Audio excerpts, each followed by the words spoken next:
Hello, and welcome to Let's Talk About Layoffs.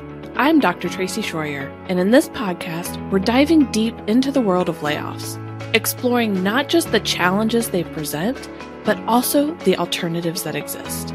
Through transparency, courage, and empathy, we'll uncover new perspectives and strategies for both individuals and organizations navigating these complex situations. Join me as we engage with experts, share stories, and provide practical insights. Whether you're affected by layoffs, involved in decision-making, or just interested in understanding this critical aspect of the corporate world, there's something here for you. Let's embark on this journey together, rethinking and reshaping the narrative around layoffs.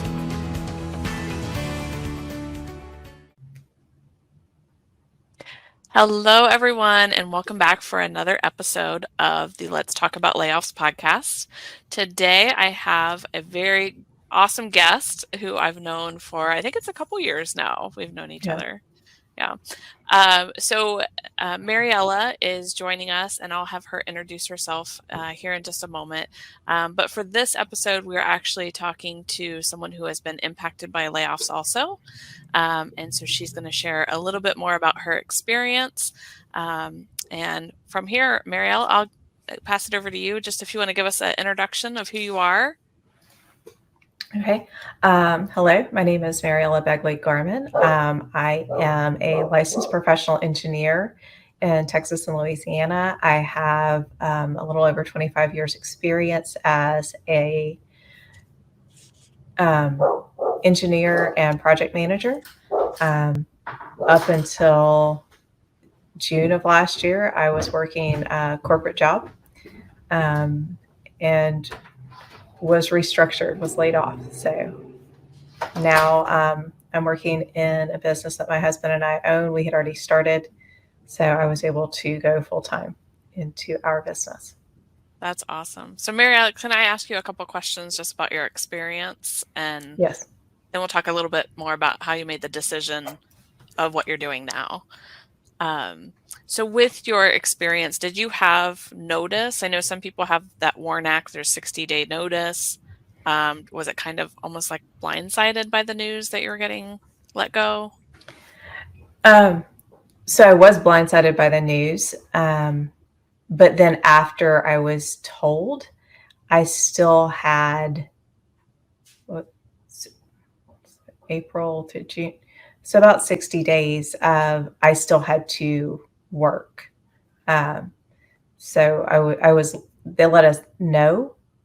And then basically 2 months to transition all of my work and take all my vacation because they didn't pay out vacation time. Oh, wow. Wow.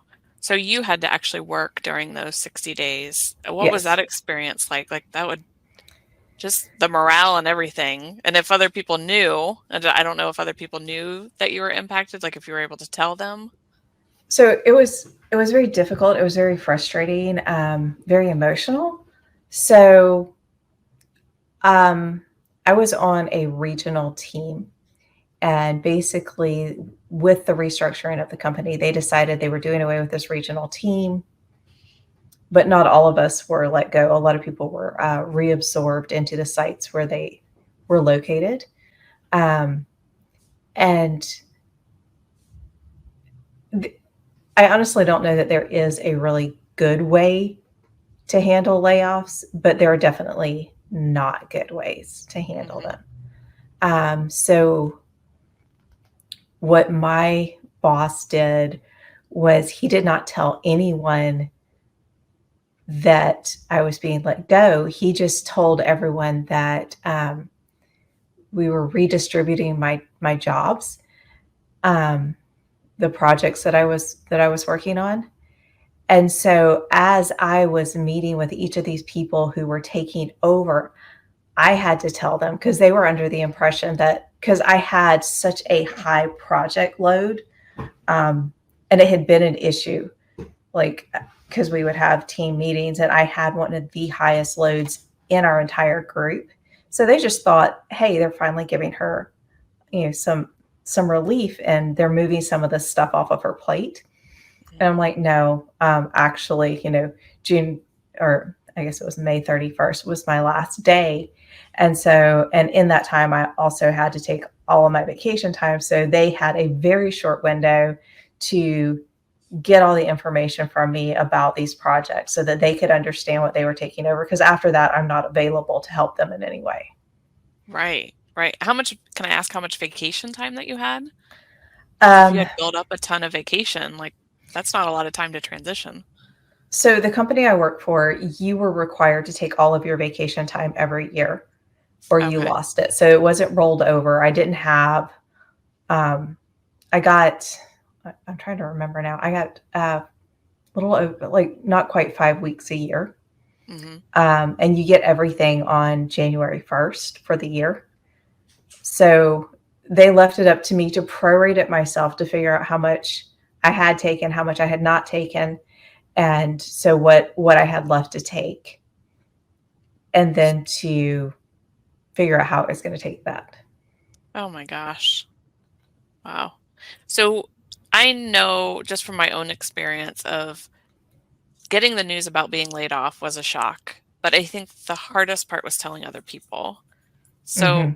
and in your situation of having to tell people that thought this was a positive thing because you were getting work off of your workload, like what was that experience like for you to have to tell them and watch their reactions and It was really, really emotional.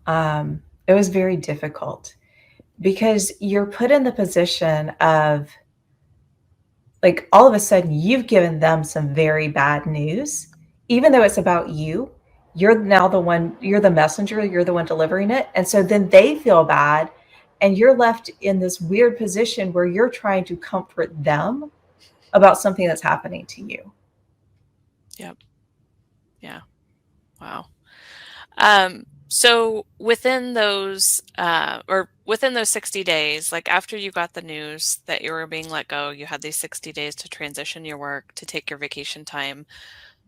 Did you automatically start thinking like, where is my next place that I'm going to work? Or what was that thought process that kind of led you to where you are today? Um, so I will say I did get a severance package. So I knew I had a little bit of cushion to figure it out. But you do, I mean, immediately you're like, okay, what is my next step? I've been working full time my entire adult life. Um, for a lot of that time, I was single. So I was, and in my previous relationship, I was also the breadwinner. So I've always had all the responsibility. Thankfully, that is no longer my situation. But I had all of the responsibility. So the idea of not having an external position had never really crossed my mind. Um, so I started reaching out to my network. I started seeing what was available in my area. So I had several years ago transitioned from working as a consulting engineer in a small, not tiny, but like a 30-person firm, to working in for a large international company as an engineer that worked doing work for the company. Um, and so I had a network in both worlds, kind of. And so I started reaching out. I started seeing what was available. I knew I really didn't want to do what I had been doing. Mhm. Um, I wasn't super happy with it. And this is moving on to something we're going to talk about, but it, I had known that this was not where I wanted to be, and I just hadn't left because it's hard to walk away from that steady, secure Mhm. corporate salary. Right. Um, and so I started finding out what was available. There's been some changes in our local consulting community since I left. The firm that I used to work for actually was bought by a much larger multi-state firm. It's not the same kind of environment. So you're figuring out, what do I want? How do I want my days to look? And what opportunities were available? So my next question was, at what point did you make that decision of what that was going to look like within that 60-day period? Like, was it pretty quickly, or was it farther towards the end of it? It was fairly quickly.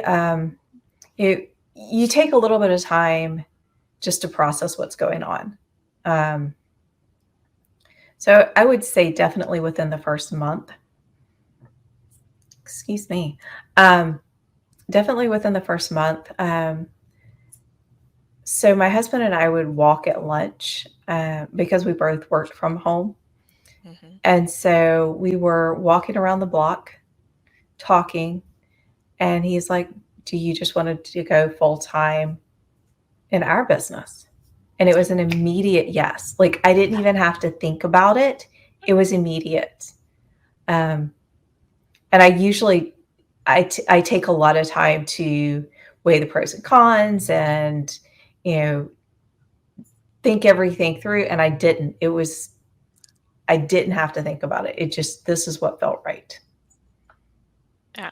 So after your last day at the company, did you immediately start working, or did you even start before that 60 days was up, or did you take some time to kind of relax and kind of, So I actually started before that time was up because I did have that vacation time that I had to take. Mm-hmm. So probably the last month, I was working some, part-time, learning some of the systems and stuff that were in place for this business, for this job. And then definitely full-time starting June 1st. So how do your days look different now from corporate to where you are today? So in the corporate position, like I said, it was an international company. Half of my team was not US based, so they were on a different time zone. So we would have to work hours that would overlap some. So I would have meetings starting at like 5 a.m. And on a light day, I would have 6. On a heavy day, I'd have 16 meetings in a day. Wow. So it was nonstop. And by the end of the day, I was completely exhausted mentally. So what my days look like now, I am naturally more of a night owl. Mm-hmm. And so instead of trying to force myself to go to bed at 8:30, 9 o'clock, I'm staying up later. I'm sleeping in. So I have an alarm set for 7:15. If I haven't woke up before then, sometimes I have, sometimes I haven't. And I don't have meetings starting before 9 o'clock. That's, we discussed it. That time works for me. So that gives me time to wake up, to get, whatever morning routine I want to do done, and then be here fresh and ready to start the day, to meet clients. And, do you have a certain time that you cut off? You said you're a night owl. Like, do you stop working at a certain time, or is it like just whenever the work feels like it's right to take a break from there? It's more when it feels like it's right. So I tend to get hyper focused mid-afternoon. So I'm Central Time. It's almost 4 o'clock here. So 4 to 6, I tend to get super, super focused and very productive. So there are times, depending on what's going on, that I might work until almost 8 o'clock because I want to. But I'm also going to take a break in the middle of the afternoon. So what you can't see, is over here in my office is we have a full gym. So I will take a break every afternoon to go over there and do some kind of workout. I love that. I love that. Yeah, And you had mentioned too in the group that we're both in that you used to have your office in a different part of your house, right? I did. And so you had moved that, you and your husband, and then you have your gym and your offices all set up there. Yes. So this is the garage apartment. My daughter moved out last January. She had lived here. She bought a house and moved, and so over the past year, we moved the gym over here. Then we moved our offices, which were in the downstairs of our house. We have a Victorian home. It has a lot of nice space, but we were taking up two of the common space rooms downstairs, and Well, so we were despite, able. oh, go ahead. We were able to move the offices over here and reclaim our house. That's what I was going to say. It was probably nice too that when you are done working, you shut the door and that stays there as much as Yes, it can, and you're able to go into your house. Yeah, yes, that was really nice. nice. So, do you want to explain to people what you do now? To tell them a little bit more about digital stormwater, and you actually do quite a few different things. So I know that's one of them. But if you want to Yeah. share, So, and digital stormwater is my main focus. I do have some other stuff that I do on the side, but especially now because I love what I'm doing, I'm not doing so much with these side hustles. Um, so, Digital Stormwater is a full service marketing agency or digital marketing agency that is specific to the stormwater niche. So, I know we had this discussion when I started doing this. Stormwater is the water that falls from rain or from snow, um, and then runs overland into drainage systems and then goes out into our natural waterways, our streams, our creeks, our rivers, eventually out into the ocean, into our lakes. And it's not treated. And so my specialty as a consultant was drainage and stormwater, and my husband has been in the stormwater industry for 12 years.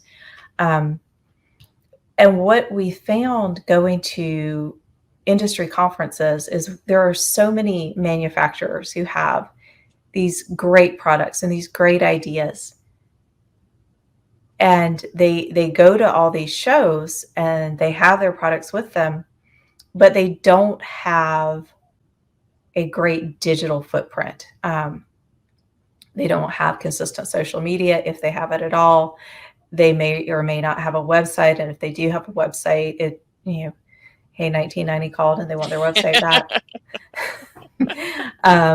They don't do digital ads, and so they can have these absolutely fabulous products, but they're not being used because nobody knows they exist. And so that's what we do is we want to bring their products and bring them into the world, into the light, um, give them that visibility because with a lot of products, you see it, you click something, you buy it, and that's not how our industry works. How our industry works is you have a widget, and this widget's amazing, and so you need an engineer to say, "Hey, look at that amazing widget.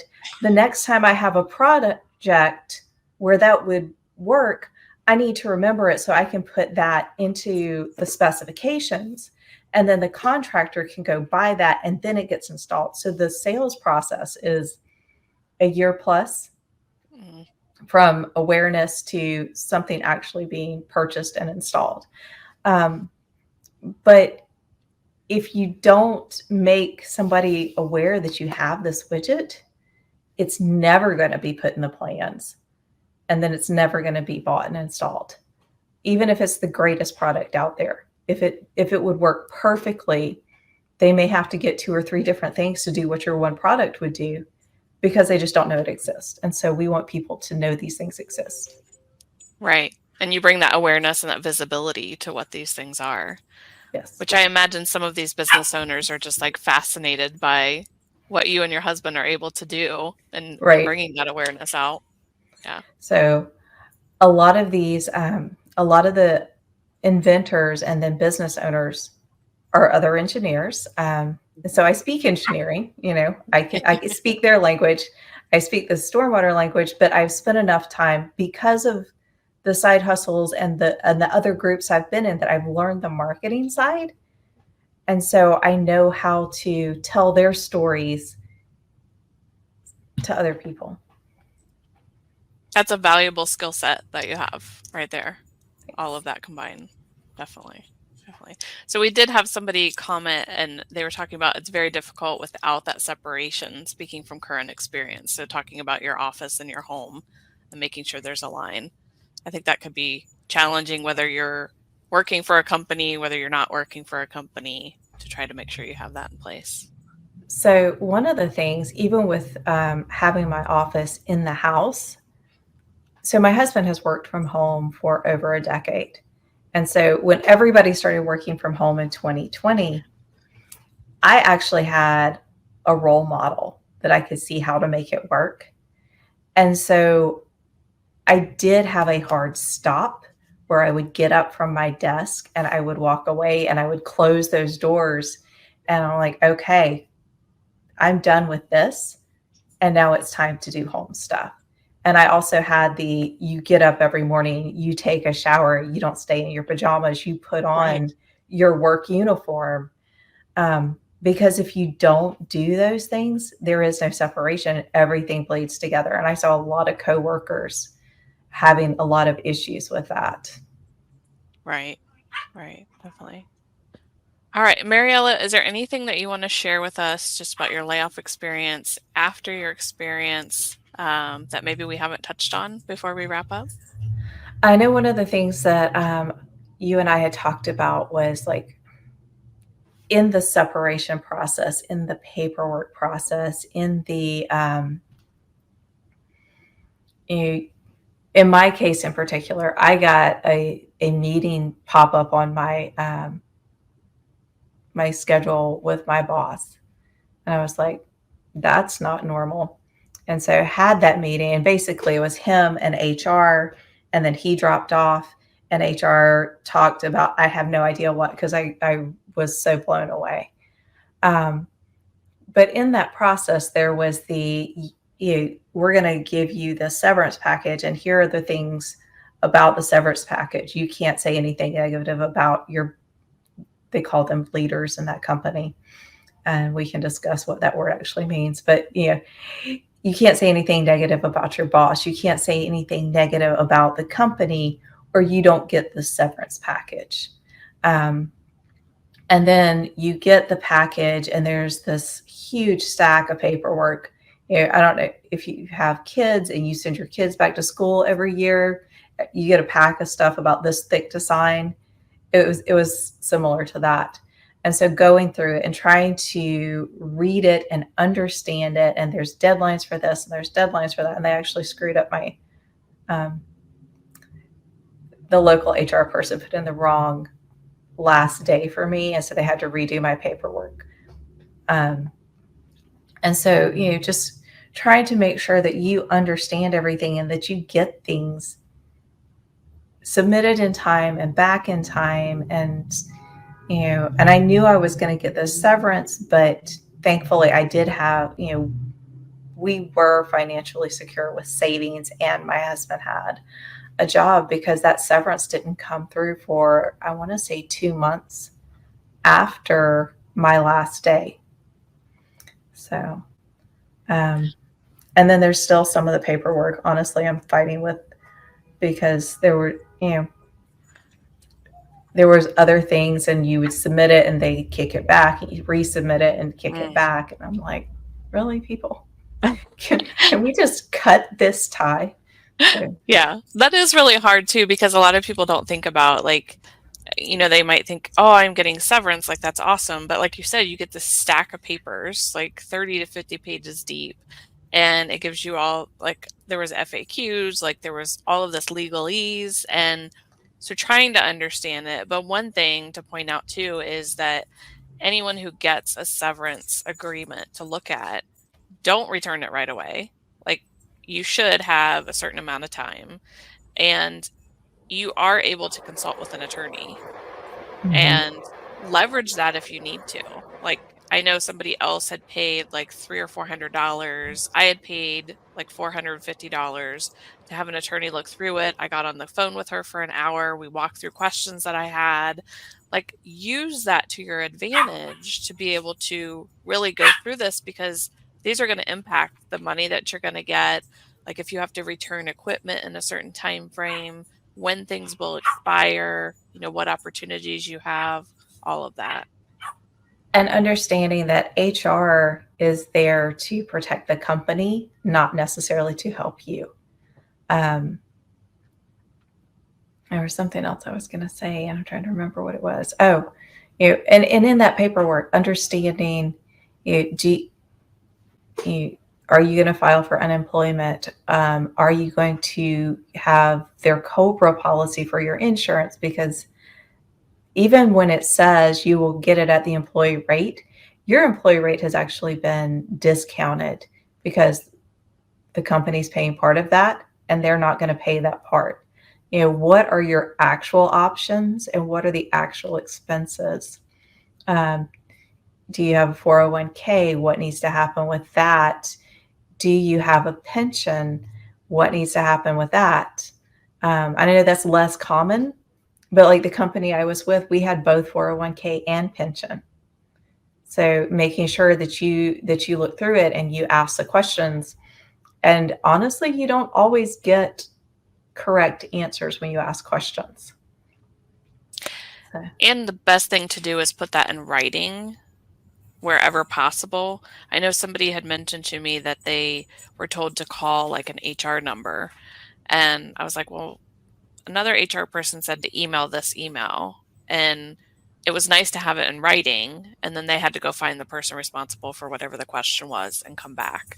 mhm, But the other thing too to be aware of is like when thinking about a 401k and thinking about how things are taxed. And one thing that I had looked at in my own is making sure that you understand the taxes on your severance check. And so mine fell at the end of last year. And so that's going to bump me into a different tax bracket, like depending on who you are, what your, all your income is. And so I was able to know that when I got that, I had to hold back more to be able to mhm. pay for those taxes. So having that awareness and, checking with an accountant about, the specific dollars, checking with somebody about your 401k and the finance piece is really, really important. And if you happen to, this is not something I had, but if you happen to have like a 401k loan or anything like that that's been taken out of your check, Hmm. how is that going to be handled? Are you still going to be able to make payments? How are those going to be processed? Um, I saw lots of friends with different things. What you were talking about with taxes. I had a friend who had been there much longer than I had, who was actually eligible to retire, just hadn't retired yet. So his severance package, because it was based on time of service, was several years worth of salary, but it was given in one lump sum. So he had taxes for that entire thing. Yeah, that's a lot. And I had even looked into like I could move my 401k to a Roth IRA, but I didn't know that you got taxed when you moved it to Yeah. a Roth IRA. So I'm like, oh, I'm not going to do that in the same year that I get my severance because that bumps you even more. Like things I would have never thought of until, having that paperwork, starting to talk to different people and getting different references. So, Yeah. yeah. So we do have somebody in the comments here that said, I wasn't even given severance paperwork, received less than I expected, and was told I should have gotten even less. I didn't even know I was allowed to negotiate. That's a Mm. shame. That breaks my heart to hear that. And some places you're not allowed to negotiate. Some places, like where I was, there's a policy of it's 1 week for every year of service, or one paycheck for every year of service, or something like that. Yeah, I know some of the larger organizations have that laid out even in their like annual reports and things like that, but smaller companies may not have any kind of policy or even public policy.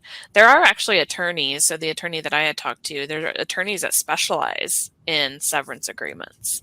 So being able to look that up and find that. So if you are impacted at any point, I think it gave me peace of mind, if not anything else, Yeah. that I was good going into everything and beyond, what the next steps were. Yeah. I will say that the company offered some things that I did not do. Like they offered counseling services and job counseling services and job, like resume writing and job placement help. And those, like I said, I did not take them up on any of that because I didn't need that. Right. But some of their vendors were extremely aggressive, trying to get you to Yeah. take. Yes. I got numerous emails. Like, you haven't been to the site in a while. Where are you? I think I know how to do my own resume. I'm good. You haven't booked a service. Call us back. Right. Multiple voicemails. I'm like, thanks a Right. lot. Yeah.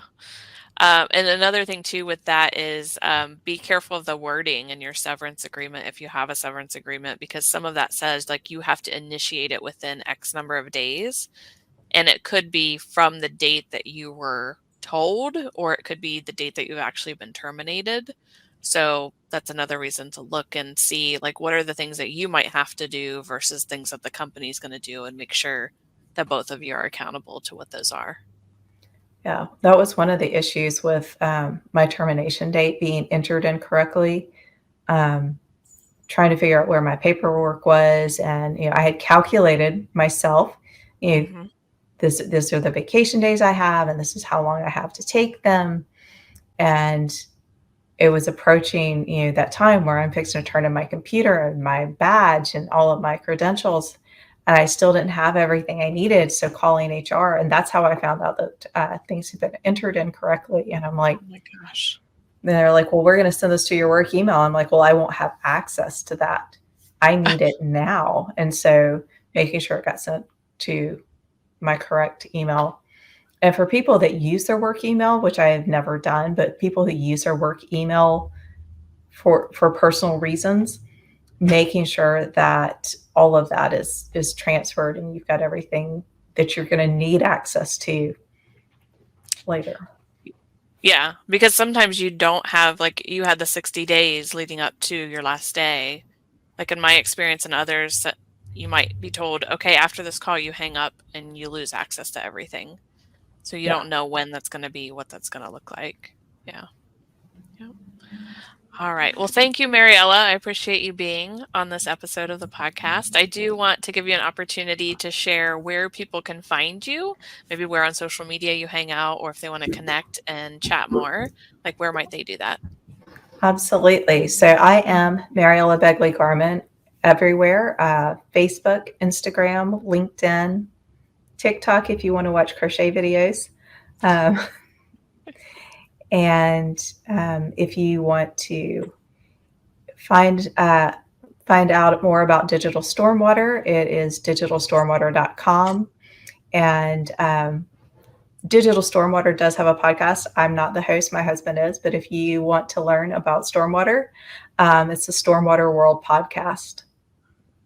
Awesome. Awesome. Thank you so much, Mariella. I appreciate it. And everyone else, we'll see you on the next episode. Thanks, Tracy. Thanks. Thank you for tuning in to Let's Talk About Layoffs.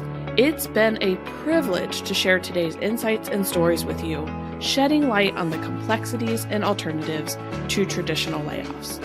Remember, in every challenge lies a chance for growth and positive change. I'm Dr. Tracy Schroyer, and your time and engagement with us today means a lot. For further insights and resources, please visit our website at letstalkaboutlayoffs.com. Don't forget to subscribe for the latest episodes. Until next time, keep exploring innovative approaches to the challenge of organizational change and workforce management.